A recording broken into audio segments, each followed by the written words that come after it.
The ritual began with courting a crew of my closest friends. Now, I knew they were my closest friends because they were the people I trusted with my heart, but never my money. Our catcalls were a hangdog shoulder on the north side of school. Service industry smoke breaks under dim-lit awning in a rainstorm, yellow smoke tail wagging between our fingers. In the species of us, there was a hunger for a hug-like head nod of understanding in the bent crowbar of our half-cocked necks. Some call this confidence, others swagger. Most days, it was survival. When we embraced, we knew our brothers held us the way our fathers' heavy hands taught them to. We could smell it in the slap-skin meat of our necks. Pretty privileged girls on a junk ride away from home might call this pheromones.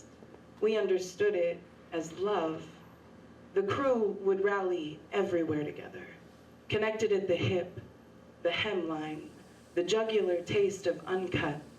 With this crew, every car ride was a mission. Every mission had a soundtrack. In the romance of using, we were the stars of a movie. A tap-dancing cliche in a rainstorm with no chance of lightning. We were foolishly fearless and brilliant at it. During the internal negotiation, we never called addiction.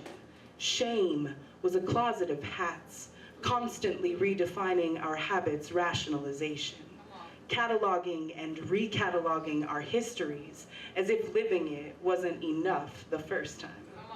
All of this is to say I've seen some things that all too often make fireside stories uncomfortable for those who are raised with much better holding. Now that I'm grown, my days are spent with young folks trying to pry their way out of the shrapnel they call home. My nights are caught somewhere between the ideas of what I can be and the disdain for where I came from. My best me exists when I am pulling in a massacre that lives between those 2 points. If you have ever bled sunrise and called it relief, I've compiled a list of 10 truths I want you to know that I promise, I'm still trying to learn myself.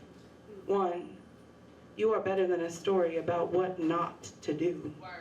2, you're living in response to your upbringing, which means your children will live in response to how you raise them. What do you most want to teach them? 3, somewhere tonight there is a woman praying for you, wishing she were your mother. She knows you might hear her differently if she were. Do not shun her prayer.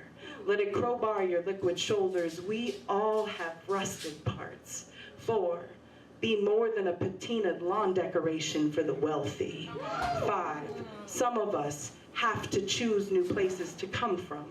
Don't worry, you won't forget what came before that. It lives in the fearful cower you fight daily. 6, in the moments you forget someone loves you, pretend somewhere across the vast blue of your compulsion there are continents of optimist hearts. 7, we humans do get what we ask for. 8, please, stop asking to be rewounded.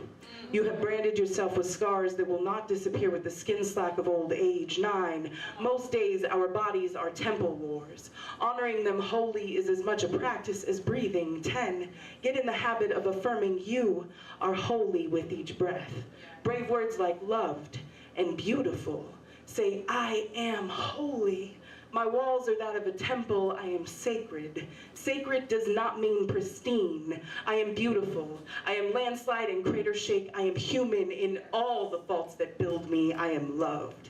If that feels wrong or foreign, that's okay. Sail on the violence of its awkward. Court it as your new addiction and breathe.